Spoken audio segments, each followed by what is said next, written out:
Dante, may reaksyon na ba dito yung Smartmatic? Magandang tanghali aga sa naunang pahayag ng Smartmatic. Sinabi nitong pamumulitika lamang ang nasa likod ng mga nagsusulong na idiskwalipika sila sa pagsali sa mga o isa sa mga prospective bidder ng halalan sa bansa. Sa isang press conference kanina aga ay sinabi o nanawagan sa Commission on Elections o COMELEC ang Computers Professionals Union o CPU at ang Anti-Electoral Fraud Advocates na Kontradaya na idiskwalipika nga itong Smartmatic sa pagsama, partikular na sa ating 2025 midterm elections.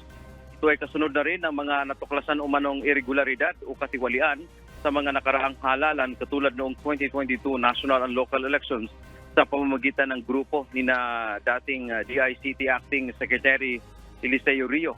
Hindi na rin anila mapagkakatiwalaan ang nasabing kumpanya. Sa nauna namang pahayag ng COMELEC, sinabi nitong pinag-aaralan nila sa ngayon yung nakahain sa kanilang petisyon na layong idiskwalipika ang Smartmatic. Ayon pa kay Chairman George Erwin Garcia, hindi nila maaaring idiskwalipika ang isang kumpanya kung wala silang pinagbabatayan na batas. Yan lang ating update. Balik sa iyo, Aga. Maraming salamat, Dante Amento.